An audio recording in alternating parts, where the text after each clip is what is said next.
No, she was calling you something else earlier. I gotta say it. Yeah, she was calling you something. We were like, this guy? All right. So I want, again, to thank all of you for participating in this and for coming in on Friday. This is Gwen's brainchild, actually, because last year we did single recordings, and then Matt and his team combined them into one complete recording. This one we thought it would be a little bit more interactive, and we would be able to play off of each other with similar experiences and to kind of give a different feel about what we've experienced as HBCU culture and so forth. So that's where this brainchild came from. Thank you, Gwen. Thank you. And so we're going to get started. And the first question is HBCU knowledge. What did you know about HBCUs before you actually applied, accepted, attended?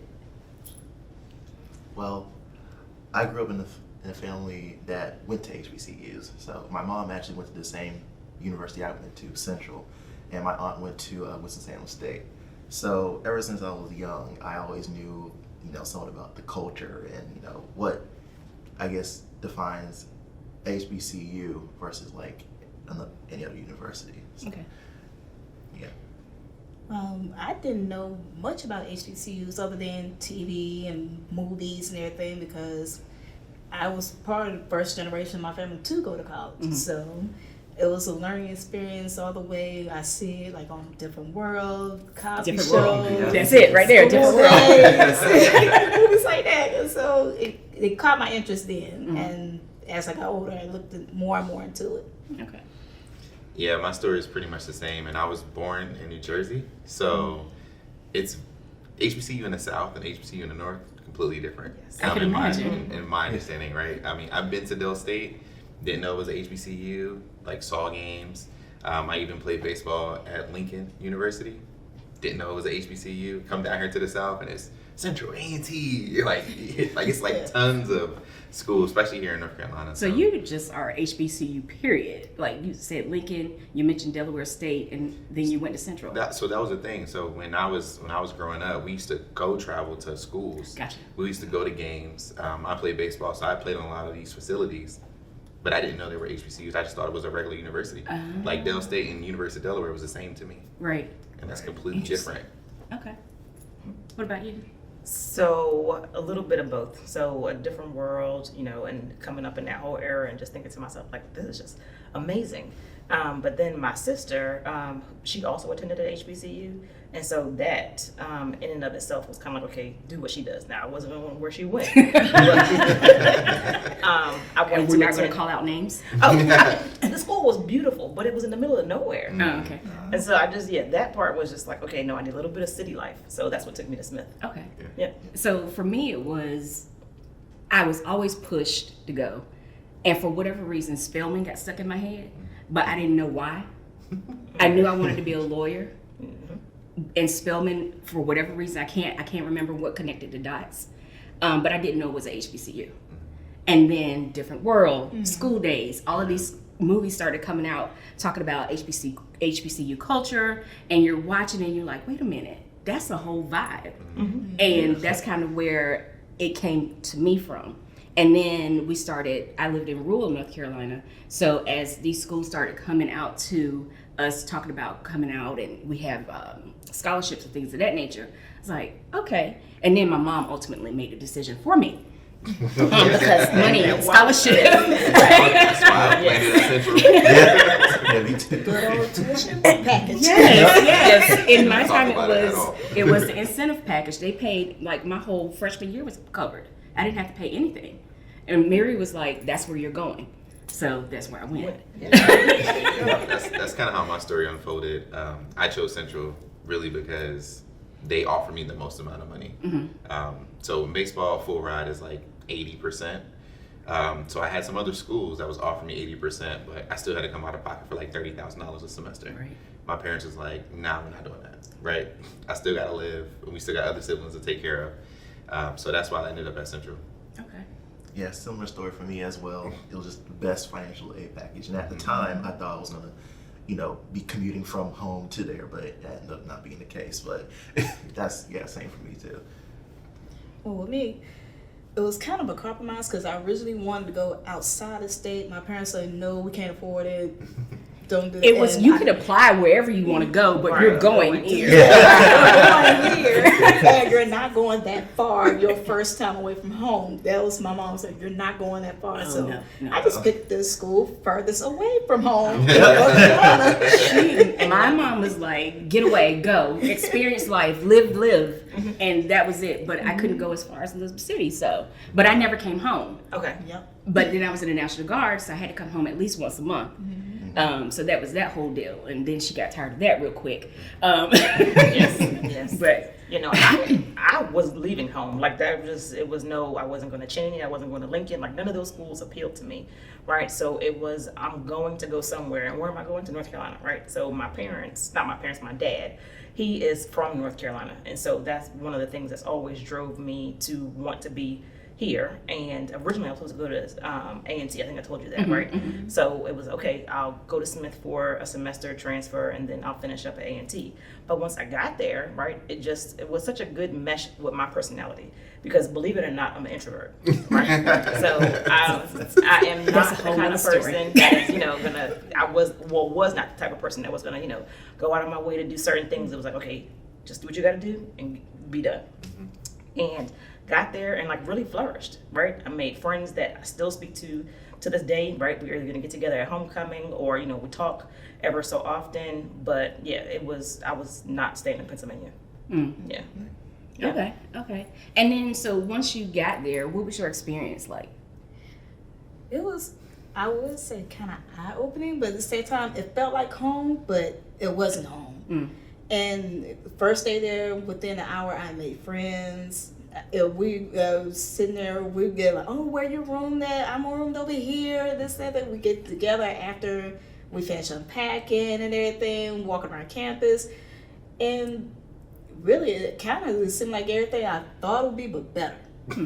So because you went to Elizabeth City, we might have a similar story. So when I went, there was a tour that we did. I think we went for a weekend or a couple of days before school actually started, where we got to meet everybody on campus.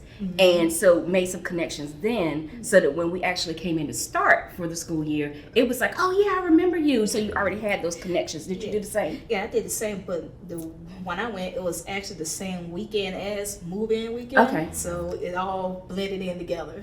Okay. Yeah, we did something similar like that. Okay. So it was, I think they named it freshman orientation. So we didn't get to meet any faculty per se. Well, not, I would say, teachers, right? We did meet staff whom we might, need to know throughout the course of our time there. But, it was just for freshmen. And at Smith, the majority of freshmen stayed on one side of the street that was away from the main campus. So it was, I think, a Friday and a Saturday. And when I tell you, I don't think any of us slept those 2 days. Right. Outside. Everybody wanted to know, everybody like, where are you from? What do you do? Who are you? And so when we actually made it to, get there for the fall semester, it was like a reunion again, right? Because it's like, okay, yeah, I just saw you last month, right? Now here we are, and, we're going to make this thing work. So, Did you pick your roommates at orientation? No, they picked for us. No, they picked Yeah. for us. And yes, Yeah. and my roommate was exactly like me. But I just was like, oh gosh, how are we gonna make this? Because she didn't want to go anywhere, I didn't want to go anywhere. I was like, okay, Oh my God. yeah, we're just gonna do this. But by the end of that first semester, I was like, okay, we gotta get out of this room. Like, we just can't stay here. She was like, oh, I'm just gonna watch TV. Like, no, we gotta get out, right? Yeah. And be amongst Introvert, right? Yes. Yep. Okay. Yes. But we gotta get out. Well, by that time, we had, everybody, you made friends somehow, some way, right? Either through class or, just bypass it, because like she said, it was like family, right? Yeah. So in Pennsylvania, it was one of those things where like you could walk past somebody and not even speak to them. Just because it's like, okay, I don't know you, but it's, but then there was like, everybody was speaking. And I remember the first day that we got on campus, and my mom was like, do you know her? I said, no. She said, but she's speaking to us. I said, I know, but. That's a Southern thing. Just, yeah. So, yes. Okay. When I got to campus, everybody from my high school went to Elizabeth City. So it was literally, I went back to high school at college. Sounds fun. The people that graduated 1 to 2 years ahead of me were all at Elizabeth City. So I knew almost everybody there. And then because they had relationships that were developed, it was, oh, you're so-and-so's homegirl. Okay. Then I got misaligned with one group of people because I'm from Scotland Neck, Tillery, Halifax County, and they thought I was from Scotland County, which is southern North Carolina. And they were like, "Oh, you're so-and-so's homegirl." I'm like, "Who is that?" And so quickly became friends with that group of people because of the misalignment. Gotcha. And those are some of my best friends today. But like you said, the relationships that I built while I was there, just amazing. The homecomings, the Down East Classic, everything. Everybody's talking it up before it happens. Are you coming? Where are you staying? What time you getting here? What you bringing? All of that stuff. So it was. And when I got there, my experience wasn't anything different than what I had in high school, if that makes sense. I was at home. Yeah. Literally. Yeah, my experience is very unique because first we had orientation for all freshmen. They had them basically, you come for 2 days, and you guys kind of talked about this. You come for 2 days. So because I was an athlete, and also I was in this program, which was a African male initiative called Centennial Scholars. What they did was so I graduated high school, I think, the 17th, that Friday. I was moving in that Sunday. And I had summer school classes because I was part of the program. They wanted to kind of get us acclimated quickly. And so I took 2 classes. It was like a math and an English class, like very basic. So I got to meet summer school upperclassmen. I was there for literally every orientation. And then we had this thing for freshmen called Week of Welcome. What that is a week long of events for just freshmen, and you come and you just have a good time. So y'all talk about Team No Sleep. That was literally that week. And we were like, yeah, college is great. Like, school started yet. School starts on Monday. You got all this stuff due. I'm like, what? The syllabus is So it was a different perspective. I would definitely encourage anyone to do that because I met people over summer school that I still keep in touch with today. And you talk about relationships. I wasn't the guy that people were like, who are you? It was just like, oh, you know that kid Double D. And it was just like, oh, how do you know me? Oh, because you know such and such. And they're in Bon Vivant, which is a modeling troupe, or they do all these other extracurriculars. So my network expanded quickly. And it was just because I was there over the summer. Yeah. So for me, my orientation was a couple months before school started. And it was just, out the gate, like, oh, you look cool. Want to talk?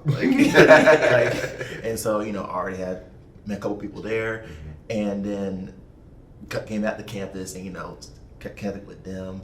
And I was also an introvert too, so I just was like, I'm having a hard time with this introvert thing, but okay. This was years ago though. Yeah. Grown. I've actually grown to be more introverted. I learned to be quiet. Exactly. So I was just like, okay, I'm gonna go here, do my thing, and then go out. But then I just naturally met a lot of people. In fact, I still talk to people I met like freshman year, and here it is years later, and we're still very close. Even one of my academic advisors, I still text and call. We just had like a relationship. Everyone hung out at our office because everyone was in the same department, and so that was just really special too. And also with the people I went to school with. So it was kind of weird because like with Greensboro and Durham, everyone kind of like swaps people. Yep. Like everyone from Durham want to get away from Durham so they go to A&T. Everyone from Greensboro want to get away from Greensboro so they go to Central. So I thought, because I was going to school so close to home, I thought I was going to just be in high school again, but no, I do no one. So, Not like me. And I will tell you, Central has a very large DMV population. Yes, they which do. Yes, took Smith me had for one. surprise. Yes. I was like, I've never interacted with anybody from DMV. Really? Until then, and I was like, oh, this is like completely different. They're so free. So with that DMV experience, would you consider that to be Northern HBCU, and then they acclimated to Southern HBCU, or did they come in already? I mean, because they're right there, right? Mason-Dixon Right. line, so technically it's still Southern, but people will argue that, and that was a conversation we always had on campus. Because again, I'm like, oh, where are you from? They're like, oh, I'm from Maryland. All right, great, cool. And I'm from the North. I'm like, nah, not really, not really. But I mean, I get what you're saying. You're the top of the South, but Right. it's not really the North. But, Okay. yeah. Good. like they said, with my friends, we still keep in touch to this day. We actually plan family trips together because all of us, got older, had children, got married. We're like, okay, like for example, during Christmas, me and my best friend would do Christmas trips with our kids. One year we went to Busch Gardens. It just for Christmas lights, so the kids walk around there, got a nice Airbnb that just let them run free, make pizza, do Christmas activities and everything. And we still get together to tailgate. Well, of course, when we get to the tailgate, okay, you're making macaroni and cheese, you're seasoning, pork chops and everything. You pulling the grill out. Everybody knows their role.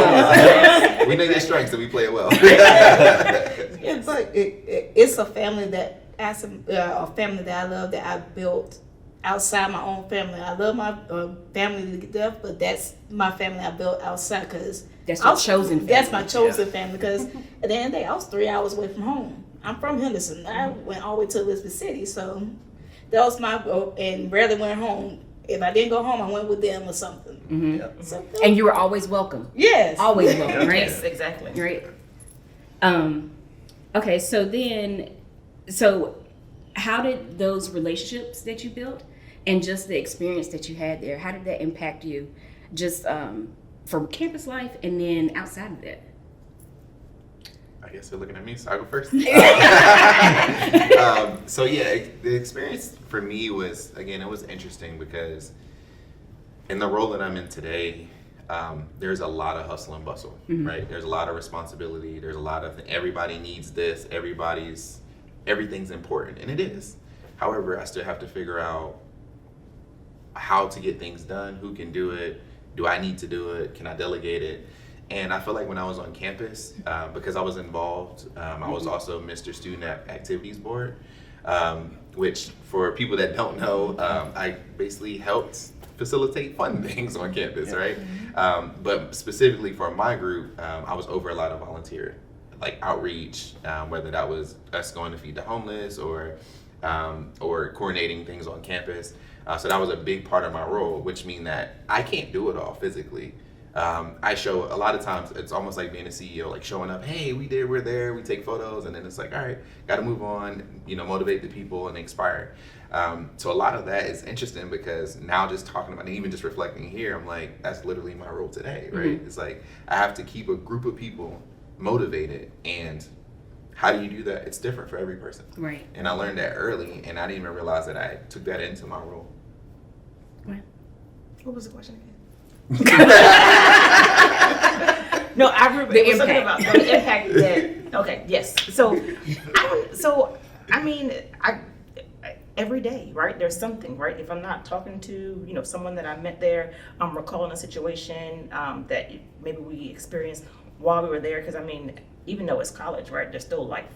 So things happened as we went through college, and you just recall some of those memories and just thinking about how strong some of those things made you, the bonds that you created as a result of that. So I would say that for me, right, it was very impactful in the friendships that I made and just sharing those things with the people and knowing that we had that understanding. Like if I see them now, right, either at homecoming or perhaps out, maybe not out so much just because everybody left. We might have like maybe one or two people that are still in Charlotte, but for the most part, everybody went their separate ways. But when I see them at homecoming, it's just one of those things where it's just kind of understood, and we just had that bond and that relationship, and you don't ever have to even speak about it, but you just know right in the back of your mind that those are the things that help define the relationships that you have today. Well, kind of piggybacking on both of you said, really those people impacted your life because they help you become well-rounded adults. Because really, when you think about it on campus, everybody helped each other grow up from being that kid in high school to the young adult they became, and it goes beyond that after you graduate from college. Everybody's still in some way keeping contact with each other. We still, any problem, anything, we're celebrating everything. We still keep it. You want to let that person know, hey, this is what's going on. I have this situation. Can you help me? So we still learning and growing together. Yeah. Right, yeah, same for me as well. Like, just, help me become more well-rounded, help me grow, and even just opportunities as well. Like, I got my first internships from just, hanging out and talking with my advisor. And, just even like the the non-practical things. Like I know one time, I was talking with another advisor of mine, and she said something to me. She said it was along the lines of, the only thing you can do is your best, and no one can fault you for that. And so I really took that to heart.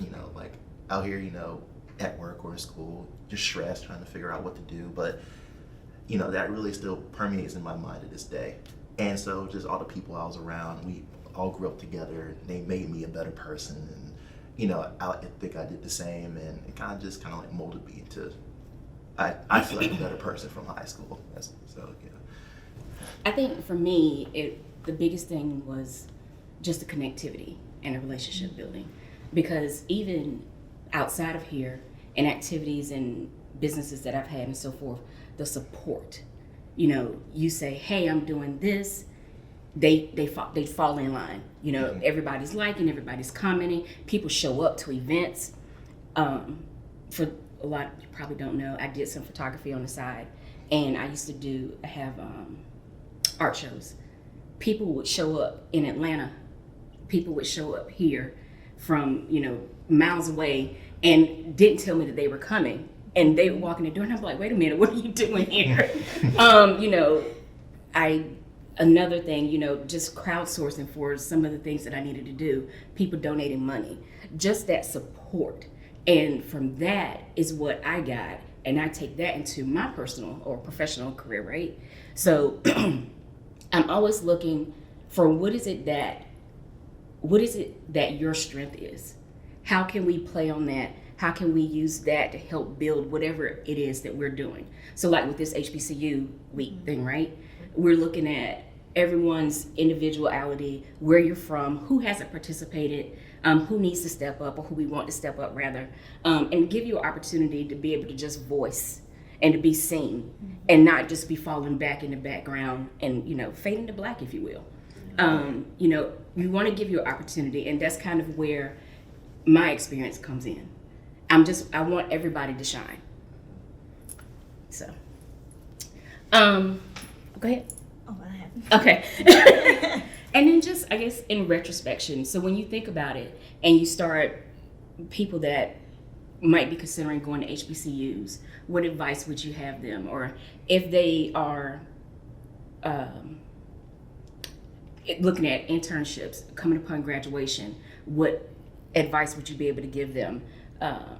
What advice would you be able to give recruiters when they're looking at sourcing candidates? What advice would you be able to give managers when they're looking at the candidates that are being provided to them? Not necessarily that they would know that these people are from HBCUs, but there's a rich history, there's a rich culture with HBCUs. We bring a lot to the table. So what advice would you give? I'd say, I guess as far as recruitment goes, I feel like, I actually had the experience to actually go to both HBCU and a PWI.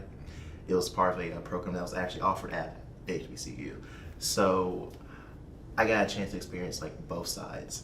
And I'd say as far as the HBCU goes, it truly is something special. I find myself, when I was at the HBCU at Central, I found myself thinking more outside the box, kind of putting myself, just me, myself into what I did, and that was more fruitful rather than just, making deadlines and just getting things done. A part of me also was a part of my success. So I feel as far as recruitment goes, that's actually really, I feel that's a good thing to look for, when you're recruiting people, because you want people to be passionate and have themselves in your work, not just to do the work to finish it. Right. So I feel I feel recruitment is really, that's a really good point for recruitment. As far as people wanting to go to HBCU, I'd highly recommend it. I feel it's a great experience. You meet a lot of different people, and it feels more like home. It feels more like family. Even faculty and staff, they talk to you, they say hi, they have conversation with you, they laugh with you, and it really does feel like home. So I would highly recommend, if for just the experience alone, just going there. And I didn't know, what was the That was another part. It was a very loaded question. Sorry. Very loaded. It's advice, say. but you could. Yes. It branches out in so many different Essay that we ways. gotta write. Okay. As far as for anyone, seniors in high school right now that's looking at HBCUs, my best advice is go to these HBCUs, get involved on campus. Don't just sit back and party and go to class. Get involved with the clubs, the organizations. Like for myself, I did Pep Squad. I was part of NAACP. Me and my friends, we had this group called SAVE, which was Students Against Violence Everywhere, where we trained people on campus with suicide prevention and CPR and and first aid. Get involved in campus and don't stop after you graduate. Always keep in touch with your alma mater. If there's fundraisers, anything, get involved. Yeah. Yeah. So I would say to anybody that is, I guess, contemplating whether or not to go to a HBCU, I mean, the question is which one, right? Not Right. a matter of. Because it's over 100. Right. It's over 100. Let's just be clear. But I mean, it really is a familial environment, right? Like, and I don't have anything to compare it to, but I would say that my experience and knowing the person that I went in as and the person that I came out as, yeah, I Night and wouldn't. day. Yeah, Yeah. I wouldn't trade it for the world. And I would say to employers and to recruiters, right? Don't be afraid to think outside of the norm, right? Yes, we know that we all have our state universities and these schools that might specialize in certain things, right? But HBCUs are offering top tier talent just the same. So look into them, right? Seek them, speak to the different faculty that they have that are, trying to work with these companies to get them to come out and recruit at their universities. Yes. It's definitely worth the investment. Yes. It is. Because I feel like, I don't know about you guys, but I feel like it was a challenge, but at the same time, as long as you know how to work that balance, it was rewarding. Mm-hmm. So, Yeah, I try to bring a different perspective, but you guys said a lot of what I was going to say. So the first thing I would say is it's ambiguity, right? Because a lot of people hear HBCU and they think it's completely different. But I think at the root of it, it's still a college, it's still a university. Mm-hmm. It's just a different way, different model of how it was, of how we learned. And a lot of times, if you keep that close-knit family atmosphere on your teams, that's really the same model of a HBCU, right? That's what we kind of talked about here today. I will say to students, I'm like going, figure out which one you want to go to, because each HBCU actually offers a unique perspective, right? Yes. We all have our strengths. So if you go on to Central and you're talking about doing engineering, you probably need to find something else, right? Or pivot into something that Central's good at, because I think we all have our strengths. But with that being said, don't limit yourself to just what the resources you have on campus, right? Go out, go find your internship, go bring something back. And I think that's the one thing that we use the word empower here, right? Empower students. My wife was a prime example of it. She did communications. She went to what was called Capstrack at the time, got an internship, now called Ketchum. And everybody was like, how did you get that internship? She was like, I applied. It wasn't rocket science, right? go ahead, put yourself out there. Exactly. Because a lot of times, HBCUs fall into the realm of we have the same people come in all the time. Like for me, I remember in the School of Business we used to see farm heavy because we had a big biotech and all of that. But I didn't want to do pharma. that wasn't my path. So again, don't let someone no matter what school you go to, don't let someone carve out what you want to do. Go create that path. And then you allow someone else behind you to follow your footsteps. And that leaves legacy. I like that. I like that a lot. Thank you. I think for me, because I'm in HR, I'm going to come in from the recruiter and the management space.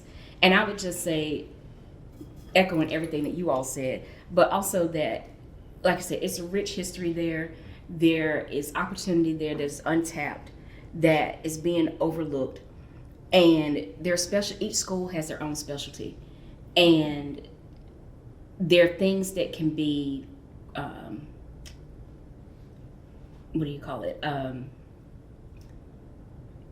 that you can transfer from, education wise, transfer those skill sets into other opportunities. So the person just needs the opportunity. And then with that being said, there's other relationships that come with people that are with HBCUs. When you have that type of relationship with your community, when you have that type of relationship with your management, when you have that type of relationship with your educators, there are things that you could go back to and tap into. There's resources that you can go back to and tap into. And again, all you have to do is ask, because the worst thing that they could say is no. And I think if there's nothing else, I think universally from what I've heard from all of us is that we've been charged with just ask the question, just do it, make a way, find a way. Right. And that's kind of what we do. So at the end of the day, I just think that HBCUs are not given the space and the latitude that they should be afforded. And that's kind of where this week comes in, and where the activities that we're putting together is all about. And to add to that, right, no matter who your candidates are, if they know 100% of the job and you're hiring them for that job, I mean, I don't really see them staying a long time, because you're gonna get bored quickly, right?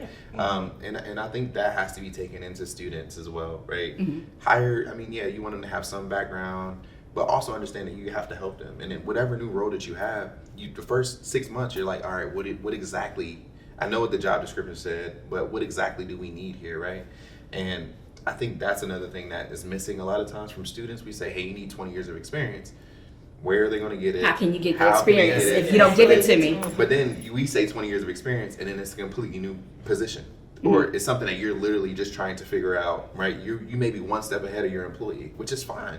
But also have that, be mindful of that when you're talking to the students, right? Because a lot of these roles that we have, we're all trying to figure it out. Yeah. And I've heard a golden rule where it was like, take a job where you know 20% of what's going on so you can grow into the other 80.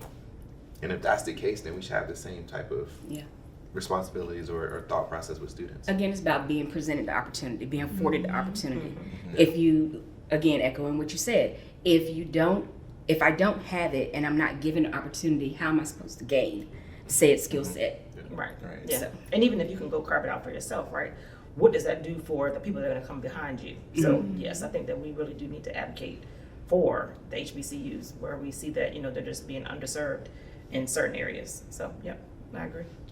Yeah, I think this was a good conversation. Okay.